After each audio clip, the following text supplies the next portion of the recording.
Wait, this is a weird kill. Roka's still alive.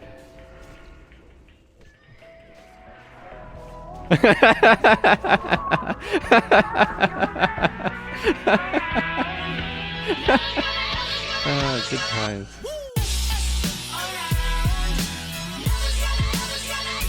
Alright guys, we are back. The first raid boss guide. These are the guides that people really ask me to make a lot. Is the boss passing guides, the raid encounter guides. So I have one for phase 1. I know phase 1 is kind of a more of a chill phase. Most people aren't really that concerned about passing, but if you want some interesting tips, some vanish tricks and things that you can do on the boss fights to make them more interesting, to improve your DPS a little bit, this is the guide where I'm going to run you guys through that.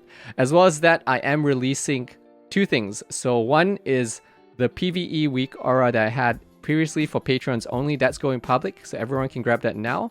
But I also have a second version that I've improved. I've made it dynamic. I've added a whole bunch of other features to it to just make it a little bit prettier than the public version. So that's an advanced version I made just for the patrons. So thank you to all of you guys, all the patrons that have supported me. You guys are what makes it possible for me to make these guides and not worry about clickbait or stupid thumbnails and just focus on high quality information. So it's only possible because of all you guys on the Patreon that support me. And again, as thanks, I made this advanced PvE week aura just for you guys. So if you're a patron, don't forget to go grab it. If you're not a patron, you can sign up below if you do want it as well. And let's get into the guide. Okay guys, so one thing before we get started into the passing guide and raid boss guide, just be aware that when it comes to passing and getting high, like those 99 passes that everyone loves to get in passing on Warcraft logs, just be aware that in TBC it's very, very group dependent. So the tips I'm going to give you on how to play the fight better and improve your own raid performance are all great. But if your actual goal is to get those 99 passes, you are going to have to stack a group. So just be aware of that. If you're not stacking a shaman, a hunter, a warrior, it's going to make it way, way harder for you to actually perform and do high DPS on raids. That's just how it is if you don't have world buffs in TBC right now. So I advise you to still do these strats for fun and to improve your own performance. But if you're not being set up properly, like in the footage I'm playing right now, you can see I don't have a shaman in my group, I don't have a warrior in my group, I don't have a hunter in my group. It basically means that I can do all the tricks I want, but you're just not going to pass that week. So just be aware that some weeks, if your shaman doesn't show up for your group, then there's not much you can do about the pass. But I still encourage you to just do your best because, I mean, that's the fun of raiding, is to improve. Even if you're not going for the 99 pass, you can still improve your own personal performance. Okay, now a note on basic exposed armor rotations. So you have two row choices in your exposed armor rotation. You can do like in this clip where I'm going straight into a 5-point exposed armor and then I start my slice and dice and normal rotation after. Or you can do a 1-point slice and dice into a 5-point exposed armor.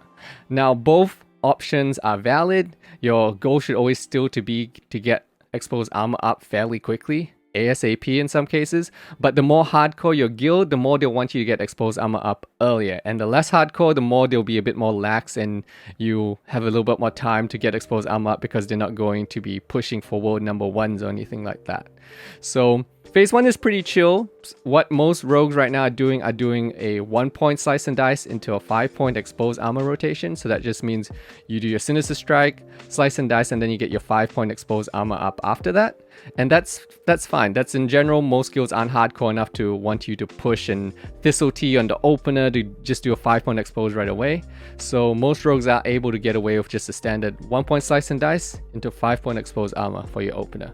Now you might be asking, Snow, well, how does my rotation change now that I have exposed armor in there? Well, the answer is that you're mostly not going to be able to do more than slice and dice and exposed armor, and you have to pay a lot of attention to how long you have left on your exposed armor debuff. So the rough rule of thumb that I like to go for is if you look at the exposed armor debuff icon on my screen, at about 15 seconds, that's when I know, okay, if I don't spend my combo points at 15 seconds here, I need to hold them because I might not have enough time to get another 5-point combo. So you can see here, sometimes you just end up in that awkward stage of exposed armor where you have to hold on to your 5-point combo points. So we look back at that again. You can see I had the 15-second window here. So you can see the 15-second window passes and I'm building up combo points. And now I have full 5 combo points. But now it's in that awkward stage where it's Like, well, do I refresh Slice and Dice? No, I can't refresh Slice and Dice. I won't have time because I need to keep exposed armor up. So sometimes your rotation is just going to be a little bit scuffed like that. But that's just how it goes when you're playing exposed armor. Your number one goal is you have to keep exposed armor up. If it ever drops during the fight, you basically just trolled your raid, because now they're hitting a raid boss with no armor debuffs and you just lost a whole ton of damage. So when you're playing exposed armor, you are kind of sacrificing your DPS for the raid a lot. So that's why on paper, exposed armor doesn't really lose much DPS for you. But in practice, you can see here, again, you can see you sometimes end up in these awkward situations where you're just sitting on combo points, because like right here, if I wasn't exposed armoring, I would totally just hold for a second and refresh Slice and Dice. But if I refresh Slice and Dice here, I won't have enough time to get the 5 combo points. So you see here right now, I got greedy, I went for a Rupture, and now I don't have the timing window to get the 5-point expose again, right? So you can see here, this is a bad play. Exposed armor drops. So I chose this video footage in particular because this was when I was still testing out exposed armor and the timings and such to get a better feel. This is something you're going to have to do in your own time as well. Just get the feeling of exposed armor and the timings. The other thing to watch for when you're exposed armoring, and why I really like this clip, is you can see the pitfalls of exposed armoring. Right here, it was my turn to click. So you can see Blast Nova is coming up. I had to make a choice, and I chose to prioritize the click instead, which I think is the right choice. But really, if I planned better, I should have refreshed exposed armor, because you see exposed armor drops right here. So the better play here would have been if before I ran out, I just refresh exposed armor early. So you can see I get to the 5 combo point expose here. And right here is when I should have just exposed armor and then ran out. So there's some boss fights where you're going to have to purposely refresh early or change your rotation up a little bit to account for the boss mechanics, just to make sure that exposed armor never drops. So that's the other thing with exposed armoring is, again, you're going to have to sometimes sacrifice your damage even more to make sure it always stays up, even if the mechanics are kind of screwing you with keeping it up. So that's why just some boss fights are going to be harder than others, because some will make you run around a lot and it can be a bit of a pain to keep exposed armor up in those circumstances. So planning around, and honestly, don't be worried if you scuff up exposed armor at the start. Everyone does it at the start. It's just something you get used to, understanding the fights, understanding the breakpoints, understanding what you can get away with and what to look out for. But throughout this boss guide, I'm going to give you examples and give you little tips on what I think are the things to watch out for if you are doing exposed armor. Alright, so passing on hiking Maulgar first for the Gruul's Lair raid is kind of a little bit scuffed right now, unfortunately, because the strategy and the meta right now is to just burn hiking. So there's no real super strategy here. The strategy is literally you engage, you pop full cooldowns, and hiking dies insanely fast. In fact, the top guilds are doing him in under 20 seconds.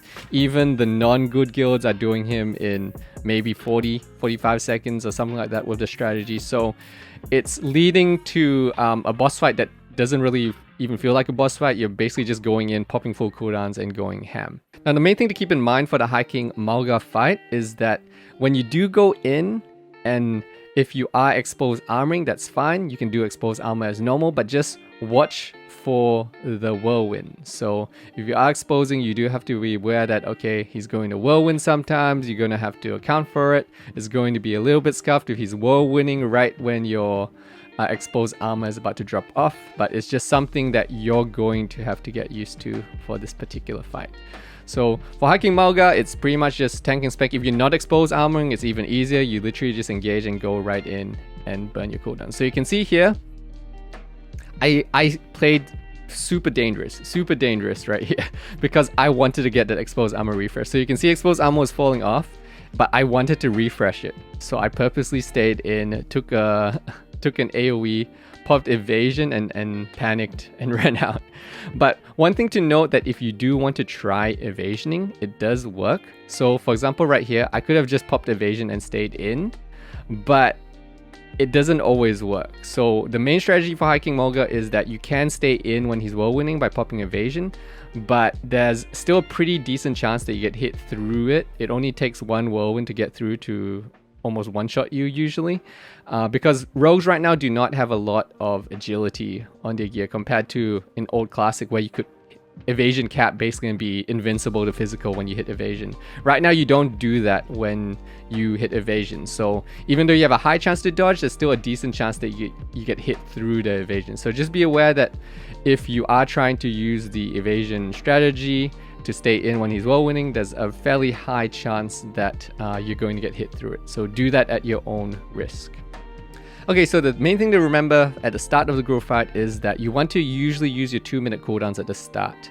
Now, this is because the Gruul fight is usually longer than 2 minutes for a lot of guilds, so it's quite often that you're going to get multiple usages of your 2-minute cooldowns in if you use your cooldowns at the start. So that's something to keep in mind, that you want to use your 2-minute cooldowns early. And the other thing to keep in mind here as we watch the start again is that because you're using your cooldowns awkwardly kind of at the start and at the end of the fight, you want to talk to the shaman in your group if you do have one and find out when they're going to bloodlust, because I found if you don't talk to them, you're going to end up with an awkward timing window where they bloodlust kind of in the middle when you don't have cooldowns versus at the start or the end when you would want to be stacking them with your cooldowns. So talk to them, figure out when they're bloodlusting, and try to coordinate it so that they're popping their bloodlust with one of your 2 sets of 2-minute cooldowns that you can use. And of course you want to use your 5-minute cooldowns with one of the 2 usages of your 2-minute cooldowns. Now the thing you'll see here is that you can vanish the ground slam. So if I show that again, one of the tricks you can do is that when he goes to do the ground slam, you can actually vanish the entire thing. So instead of getting hit up into the air, Gruul actually allows you to vanish the actual hit effect on you. So you can see right here as we replay it again, I'm going to vanish at about the ½ second-ish mark, like right here. Now, if you do vanish it, you'll notice that you don't get hit up. So that's the main benefit of it. You're still going to have to position, you're still going to have to worry about making sure there's no one near you, etc, etc. But the benefit is you don't get knocked up and you get to stand here like I am, close to the boss. Now, let's talk about the downside of this vanish. Now, I will mention there is a danger in doing this vanish strategy in that I find that it's a lot harder to find good positioning near the boss to do this. So this is the ideal path strategy in that you vanish, you don't get hit up. You can see I'm able to stay in here. I'm going to keep hitting the target. This is great for improving my DPS. But while doing this, I'm now stuck in the middle area where it can become clustered. Sometimes people don't give you enough room and you can kind of get screwed in that way. I've actually found it a lot easier to not die by just getting hit by the ground slam, hitting that Cloak of Shadows. So if you don't know, Cloak of Shadows will cancel the snare effect when it lands, and then just running to a far corner somewhere. Since I'm not slowed, I can go run and hide in a corner, and I survive every time that way. But you will see here, the downside of this is that you still have the position. So even though you vanished the ground slam, you still have the position, you still count as hitting everyone else. You can see here, I'm trying to position as the best I can in the middle, but I'm just taking a little bit too much damage. So you can see there was just one too many people close to me, even though I was trying to position as best as I could here in the middle. So this is the downside of the vanish strategy. It's kind of risky. I don't actually really like doing it that much because, as I said, it's way easier for me to just take the hit and then Cloak of Shadows off the snare and run to a corner. So if you want to play it safe, I'd recommend going for just a normal cloak strategy where you get hit by the ground slam, you cloak when you land, and you just run to a corner far away from everyone else, and you're a lot safer that way. But if you want to go for the path strategy, this is it. This is the path strategy. You vanish the ground slam so that you don't get hit, you stay in and you do full DPS. And when it does work and there's enough space in the middle so that you don't die, then it works out pretty well for your DPS. So I'm playing here. This is kind of a more typical strategy. You can see I'm going to get hit by the ground slam. I'm not going to vanish it here. So the ground slam's going to go off now. And you see I'm going to get hit. I'm going to land. I'm going to Cloak of Shadows, which gets rid of the snare. And I'm going to look for a good spacing with sprint. So I find like this is a lot easier to do versus trying to stay in on top of the boss. I find like sometimes there's other tanks there. Sometimes people just don't see you because Gruul's this giant guy and he's in the way, and people just literally just don't see you on the other side of Gruul sometimes and they stack too close to you. So those are the two options you have as far as using Cloak and Vanish to try to cheese Gruul a little bit. If you want to play it safe, then just use Cloak when you land every time and you'll be able to get rid of the snare and find a good position. But if you want to play risky, you want to go for the pass, then you Vanish the Ground Slum itself and you stay in and DPS next to Gruul. But you do have to find that spacing, because both strategies you do still count towards damage. You do still have to space for that nasty AoE. Okay, so for Magtheridon, in phase 1, most rogues are usually assigned to a kick. I would highly recommend you ask if you can be assigned to a kick location where there's at least a double stack of casters, because sometimes there's only one set of stacks. So you can see here we stack up Skull and X here. If you were, for example, positioned back here at the square, you can see the square would just be kind of a single. That one's not necessarily stacked up with everyone else. So if you're assigned to square, it's a lot better for your cleave damage if you can get assigned to a different stack where they're stacking up the mobs. So the key for passing in phase 1 of Magtheridon is you have to get this cleave damage here.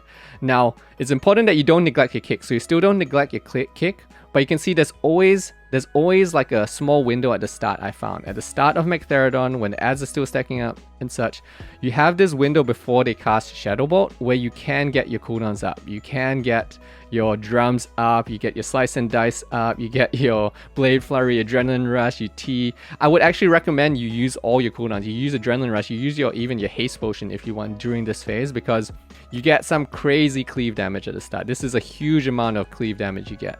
You're not going to get this sort of value from the cooldowns if you use them on Magtheridon later. So I highly do recommend that you use your DPS cooldowns here on the cleave at the start. But just remember that you need to do this inside of the kick windows. So just be aware that every time you see these mobs cast a Shadow Bolt, there's usually a small window where you don't have to worry about anything DPS hard for just a few globals. But after that, you need to be holding your global again. So because you're on kick duty, you need to then again hold that global for the kick so that you don't get locked out of your kick or locked out of energy or not have enough energy when you actually do need to kick the channeler when he does cast later.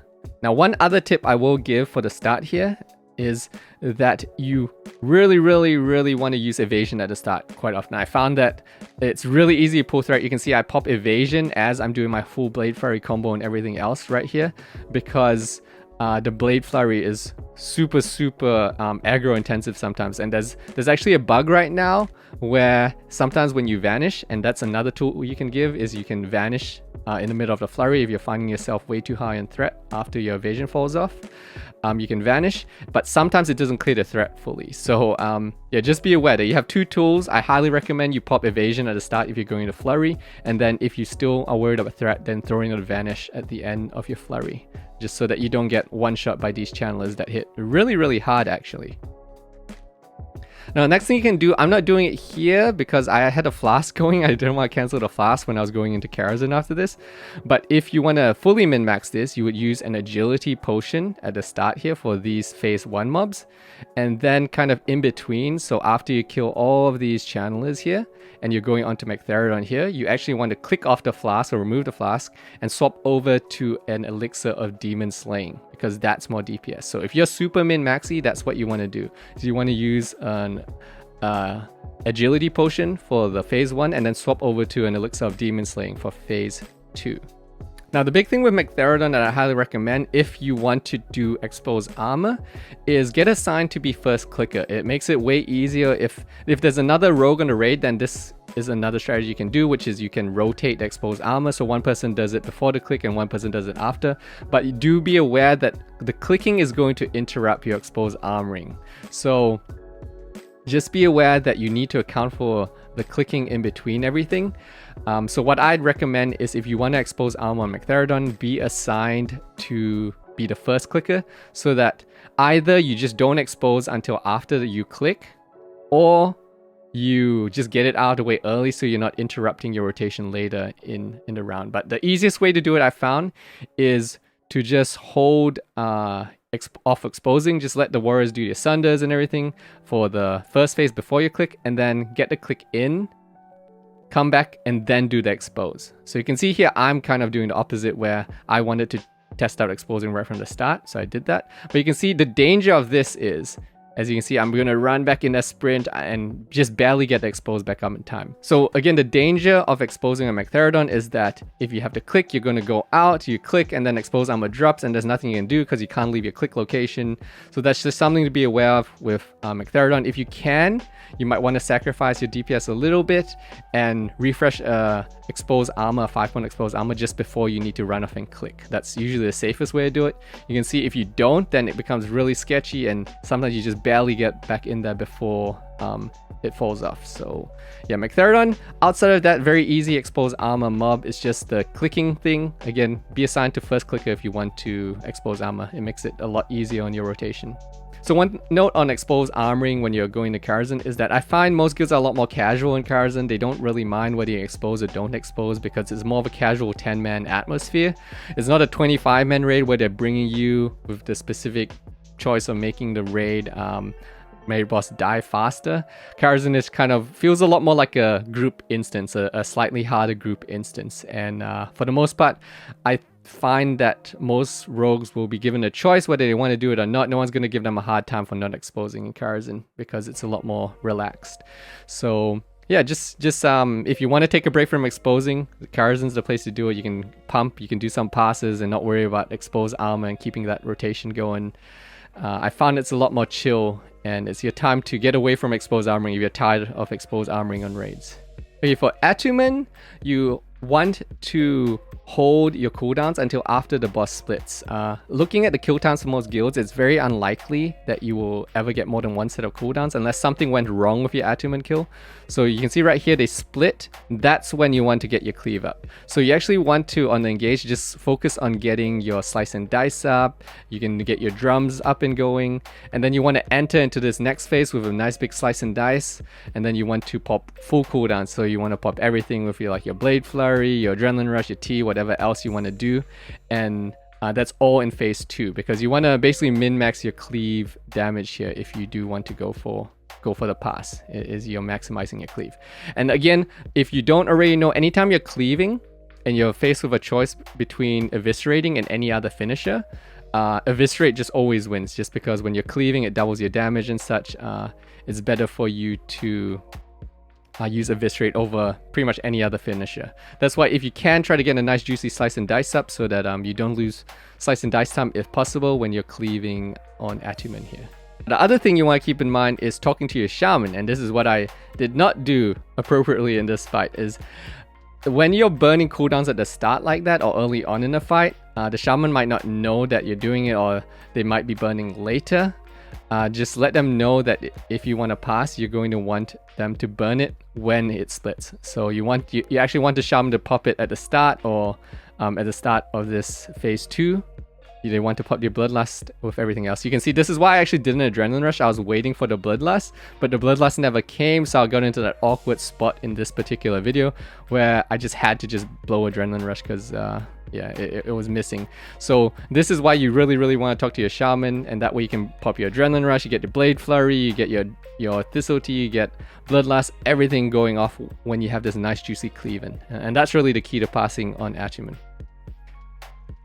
Oh, and don't forget, this boss is undead, so you can use Mark of the Champion on this boss if you don't have like a bis combo of DST Bloodlust Brooch. So again, Mark of the Champion seems roughly the same as like a Bloodlust Brooch, except it's passive. So it's a very good trinket if you don't have a DST for your second slot.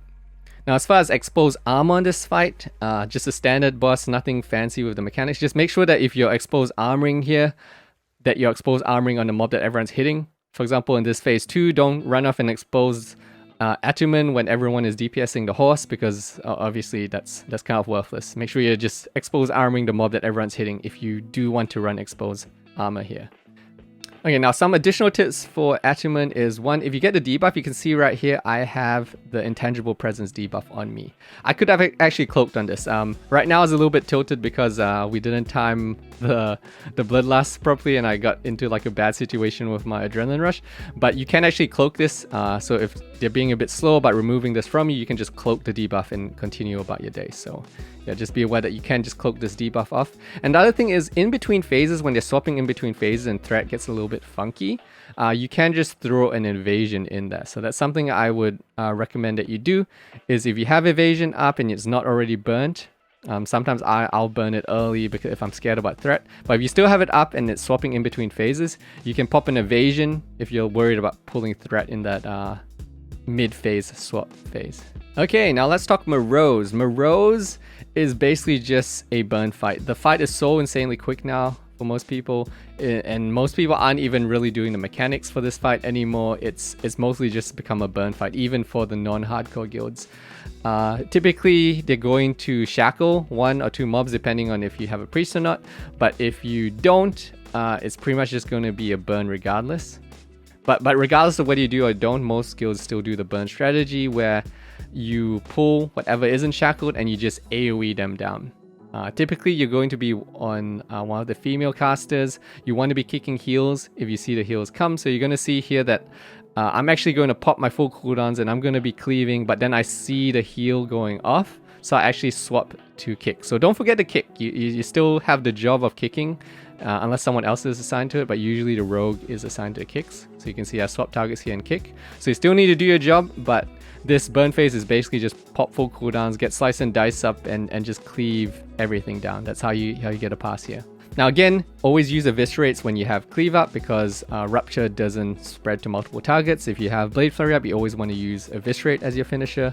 Now once you have Moroes up as a final target, you actually want to stick to eviscerates. Don't rupture him, because what I found is it seems like sometimes the damage doesn't count when he disappears. So if you rupture him and he disappears, the damage doesn't really count here. So you actually want to stick to eviscerating on Moroes and not rupturing him. So even though rupture can be efficient, you get the full value, etc, etc, you actually want to eviscerate on Moroes instead of rupture. And again, this is an undead mob, so if you have a marketer champion, this is also another mob that you can use this on. Alright, so the Maiden fight, super straightforward. For rogues in particular, it's basically just don't stand near the casters. They're going to pull him back into the middle of the room. Don't clump up and get hit by the chain, and just don't stand near the casters there. For us, it's very easy. We pretty much, it's just tank and spank. We just burn with our cooldowns, and you try to, if you have Blade Flurry and Adrenaline Rush and you have Bloodlust, obviously you just time all your cooldowns together with Bloodlust like normal. Nothing fancy on Maiden, pretty much just a tank and spank fight for us. It's the casters that really have to do mechanics here. We pretty much just stand in one spot and burn him. Now the only thing I will say is that if you do get hit by Holy Fire and for some reason casters aren't taking care of it for you, you can just Cloak of Shadows the Holy Fire debuff off yourself. So this applies for a lot of cards and a lot of bosses. You can just Cloak of Shadows a lot of annoying debuffs off you. If you want to expose, this fight's super easy to expose because there's no real mechanics for us as the melee to worry that much about. It's just a normal exposed armor rotation if you do choose to expose here. Alright, let's talk Wizard of Oz. Basically, you kill Dorothy first normally. It's just a cleave fight for the most part. You just have to make sure the only really thing to worry about for this event, assuming things don't go horribly wrong, is don't kill Tito. If Dorothy summons her little pet Tito, do not kill him first. So just watch out for that. If he's dying, don't cleave him by accident or something. But it's basically just a fight where you pop full cooldowns and then you cleave like crazy. And that's basically the fight. So yeah, nothing fancy on the Wizard of Oz event. Just cleave, pop full cooldowns. Really easy fight for rogues. Oh, and don't expose armor in this fight, by the way. There's no real point to expose armoring here because all these guys die way too fast. So I would not recommend expose armoring at all on the Wizard of Oz event. Okay, now for the Romeo and Juliet, or Romulo and Julianne event, you can see I actually tested this out here to see if I could get away with using 2-minute cooldowns at the start. It turns out for most guilds, even for a slightly slower crew like this, so this is my slightly slower Karazhan clear, it seems Romeo and Juliet, they die way too fast regardless, and you don't get a second set of 2-minute cooldowns. So unless you're very slow, I'd recommend you hold your cooldowns actually for the final phase after you've killed both Julianne and Romeo and they revive, and then you can cleave with all your cooldowns together. So if you're going for the pass, that's when you want to save your cooldowns for this event. after they all revive. So right here in the third phase, this is when you'd want to be popping your evasion. Hopefully your tank is putting them close enough together, and this is actually the time when you would want to be ideally blowing your cooldowns. But definitely check your kill time. Maybe you're on a guild that kills very, very slowly, and then you might actually be able to get away with doing that 2-minute cooldown pop at the start, and then a second set of 2-minute cooldown pops at the end. But the average guild is probably not going to do that, and you want to save your one set of cooldowns for the end of the fight right here. Now for exposed armor, if you do wish to expose armor, you actually can, but they die pretty fast. In general, I probably wouldn't worry that much about exposed armor for these opera events, but if you want to, you can do them, assuming that they live for more than the 40-ish seconds that it takes for you to get the 5 points and then expose armor and then get the full value from the full duration of exposed armor. So as long as you're not dying in 40 seconds or less, you can consider exposed armoring if you wish. Okay, now for Curator. This is going to depend on your guild a little bit. Typically these days I'm finding most groups have enough DPS or range DPS in the group that you don't need to swap off and help kill the ads, because the ads will spawn and you do need to kill those ads, but I'm finding that in most groups you don't really have to worry about them anymore. But this will depend on your group. But if you're able to, and your range are able to deal with the ads, it's a lot better for you as a rogue to not have to swap off the boss, because you're going to mess up your combo points if you do have to swap off. So this is something to talk to your guild about, or to talk to your group about, to see if you do need to help assist on the ads. But typically, you just kind of want to tank and spank on the boss. It's a very easy fight for rogues, because if you're not swapping off the boss, you just sit here and you tank and spank him the entire time. Now, if you are going for the pass, the main thing to keep in mind here is talk to your shaman. What I'm finding is as your guilds get faster, so I'm in my slightly slower Karazhan clear here, but in my slightly faster clear, we're finding that if we don't pop the Bloodlust before he actually goes into that extra damage phase, we're actually getting leftover Bloodlust, which is being wasted. So if your guild has a lot of DPS, you actually want to pop your Bloodlust before he goes into extra damage mode. So you can see here, in this case, we popped it at about 50%. We popped Bloodlust, and that worked for this group. So you have to ask your shaman to, this is more of a shaman thing, but you have to ask them to kind of time their Bloodlust according to how fast you guys are killing, to make sure you get the full Bloodlust duration value if you guys are going to Bloodlust. Now again, if you want to expose armor, super easy expose armor fight, because as you can see, if you're not swapping off the boss, you're basically just tank and spanking, which means that you don't even have to worry about any mechanics. You just do normal expose armor rotation here. Okay, so Illhoof. Illhoof is a weird fight because it's all about the cleave. It's all about the cleave. So you can see here, I'm actually going to get the cleave up, but Killrek dies too fast for me to get value from the cleave here, unfortunately. So in some cases, your guild, if they kill Killrek slower, or if they wait to kill Killrek with like more ads spawning around, you can actually get higher cleave damage, which is actually what happened on the time where I did get something like 1500, 1.5k and DPS for the cleave on this fight. It's just because it happened that we let Killrek survive a little bit longer, and then I managed to cleave off the other ads as well. But this fight is totally dependent on the cleave. So you want to make sure you coordinate and set up your cooldowns to hopefully get it all with the cleave when possible. I would actually say in some cases that if you're going for the pass on Illhoof, if your guild isn't really quick with killing him, you may actually want to save your cleave for the second time Killrek pops up, and hopefully Killrek is being tanked close enough to Illhoof that you can cleave both of them down together. And that could actually get you a better cleave than necessarily doing it at the start. So whichever your kill time is, whatever strategy you have, I'm finding that it's all about the cleave. So just see, when does Killrek last the longest? Do you have enough time to get a cleave in later in the fight with when Killrek respawns? And maybe that's more value for you. But yeah, just pay attention to cleave and when you can get the most value from your cleave, depending on how fast your guild kills. Now this guy is a demon, by the way, so if you want to use your Market Champion here, you can. And personally, I wouldn't actually worry about exposed armoring on Illhoof. Illhoof is kind of a messy fight because you're swapping between Illhoof, Killrek, the chain targets. I don't generally find it super worth here doing this. Oh, and by the way, you can do this on every fight still, right? This is something that stayed from Classic, is you can Sapper Charge here, but this is a high value Sapper Charge event. If you want to throw a Sapper Charge in during when all the imps are up, this is a really good fight to throw in a Sapper Charge for some cheesy DPS. Okay, now for Shade, the interesting thing a lot of people don't realize, and you can actually do this on other mobs as well, but I mainly do this on Shade, is that you can actually get really close to the boss before you start to increase uptime. And in Shade in particular, it works really well because Shade isn't really a tanked mob, he just casts on random people. So you can actually sneak really close to Shade in stealth, so you have really high uptime, and that's gonna boost your DPS up quite a decent chunk actually.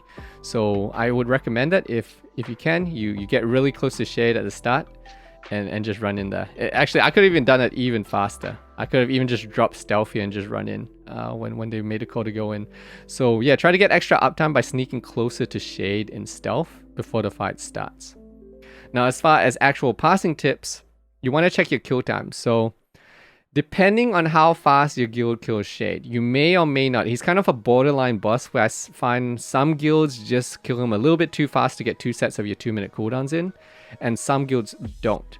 So if you happen to be in a guild that gets a slightly slower kill, you might want to burn your 2-minute cooldowns at the start and get 2 usages of your Blade Flurry and your Trinket in, versus just getting 1 usage by holding it for too long. So again, if you're using multiple sets of 2-minute cooldowns, this is something you want to talk to your shaman about and see when they're going to use their Bloodlust, because you want to time one of your sets of cooldowns with their Bloodlust, or ask them to try to do it when you want to do it.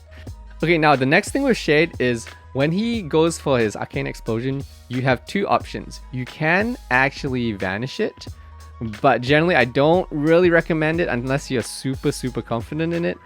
But it's one of those things where if you screw up this vanish, you're going to die. So if you're going for the pass, my group wasn't set up for the pass, so I didn't bother trying for it. But if your group isn't being put in danger by you doing this, and they're okay with you being a pass hero, it's a little bit BM if you're just struggling and you're trying to do these tricks. But if they're very comfortable on this and they're okay with you doing it, you can vanish the Arcane Explosion right at end of cast. So right about here is when you would be vanishing if you wanted to vanish the Arcane Explosion in the last half second to quarter second mark of the cast.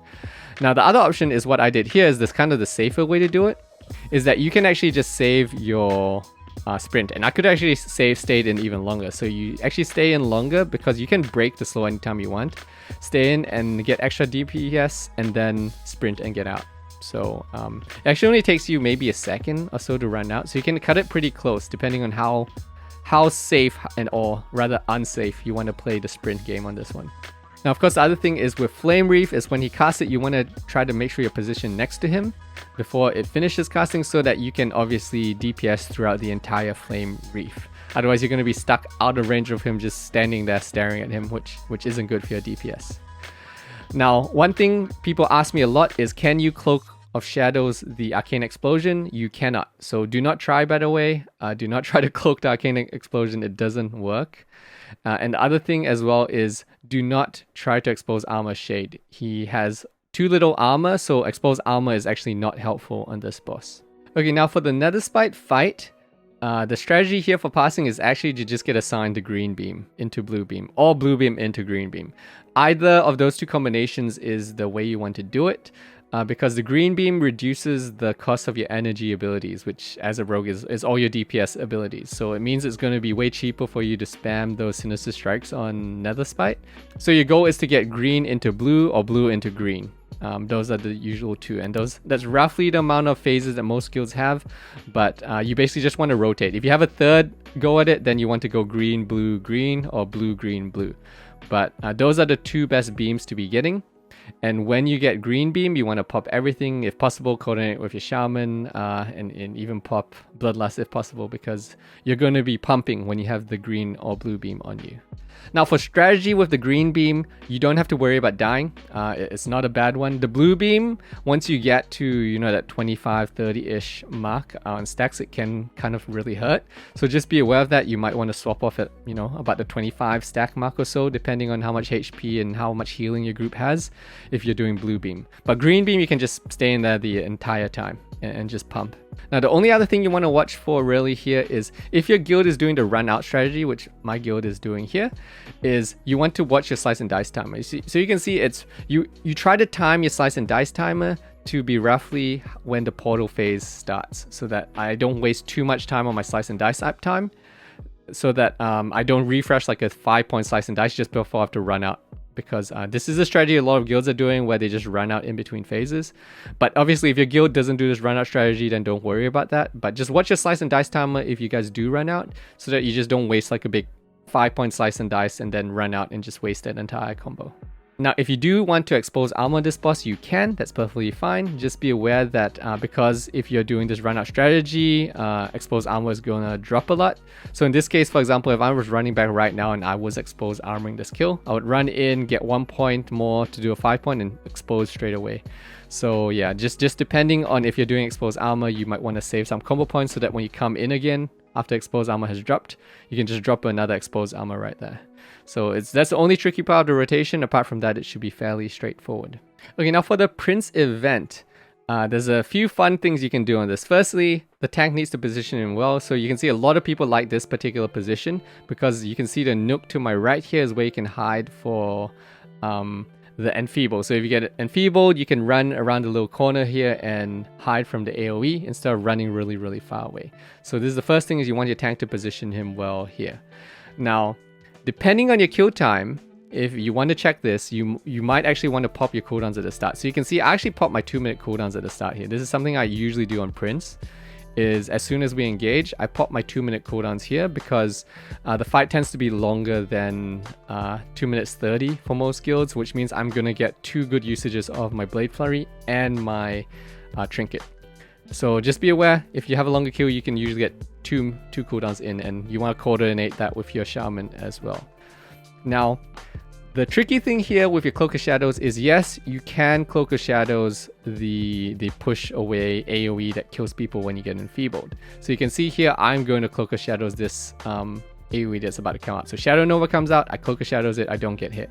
Now, I do this because I wasn't enfeebled. If you actually get enfeebled where you have no HP and the Shadow Nova's going out, you can cloak it, but there's a 10% chance you die. Because remember, cloak has a 10% chance to fail. So generally, I don't actually recommend you try to cloak it if you're enfeebled, because it is a 10% chance you die. Unless you're going for a big pass here, you should not do that. Okay, so you can see here I get hit by the enfeeble, so I actually go out. I go out, avoid the Shadow Nova, come back in. This is the safe way to play it. It's what I recommend if you actually get enfeebled, and save your cloak for the times when you're not enfeebled. That's generally a better way to do it.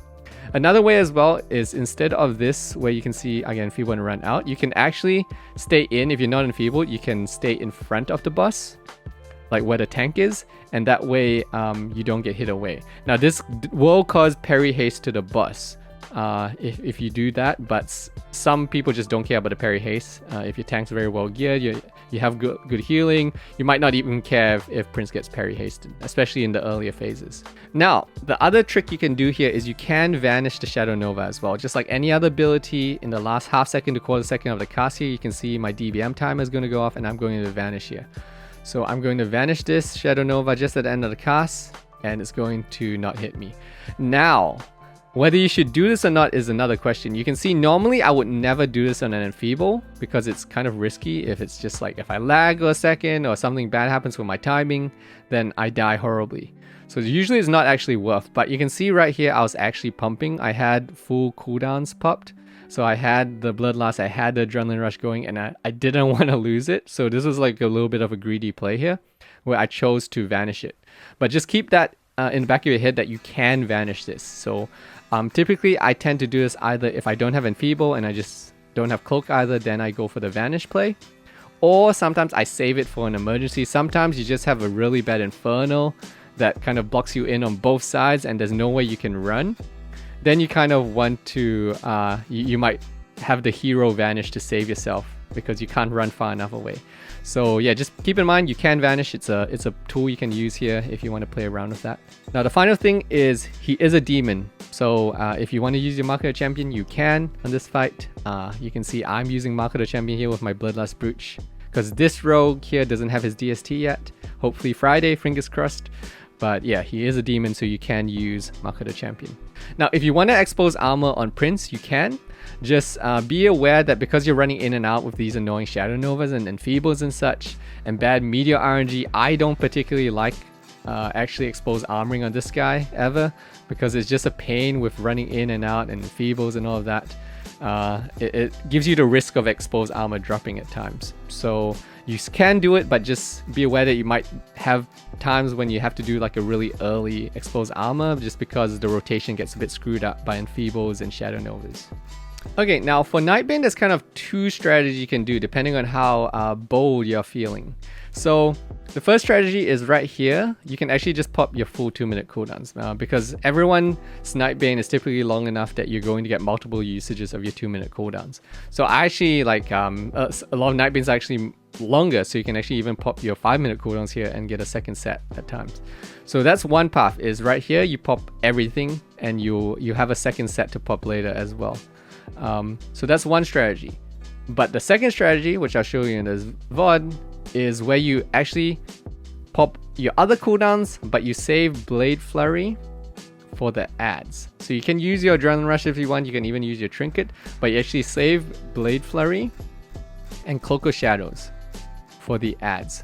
So you can see I'm just DPSing as normal. If you don't know, he's a dragon, so obviously you stay in the middle of him.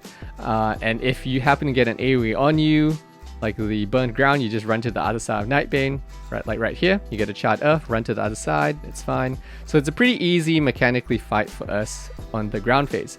But once he runs into the air is where you get the choices that you can choose to make. So you can see here, Nightbane's going to go into the air. This is typically the strategy a lot of guilds do now, which is you all stack up together. And then as soon as you see the skeletons cast, then you can walk away. If you have a paladin, that really helps. He just drops the consecrate and they all aggro on the paladin, which makes it really easy. But this is where you have the choice. If you didn't burn your Blade Flurry and such on just a normal burn phase, you can actually go Cloak, Blade Flurry, and even throw grenades or sapper charges here. So this is what I like to do sometimes. I think it works out to a little bit more DPS, but it's kind of debatable. But yeah, you can Cloak of Shadows, run in, you get a sapper charge, you Blade Flurry them a bunch, and then you run out again. You have to be a bit careful again, because obviously if you stay in too long and there's too many skeletons around you, you're going to get hit. But this is something you can kind of repeat almost every skeleton phase, depending on how fast you guys kill Nightbane. Your Cloak of Shadows is typically up again. So yeah, you should at least get a couple usages of that Blade Flurry, Cloak of Shadows / grenade combo if you want to choose to do that.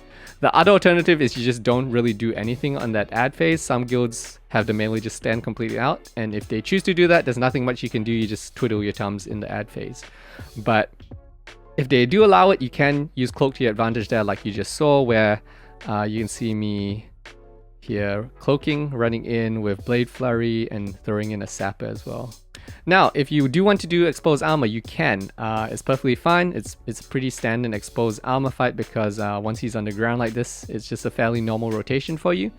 But just be aware that if you are exposed armoring, maybe you want to save some combo points. I'm not sure if you necessarily want to be hitting the ads as much, because you might want to save your combo points and have like a bunch of combo points ready for when Nightbane lands, so that you can expose armor him really quickly again.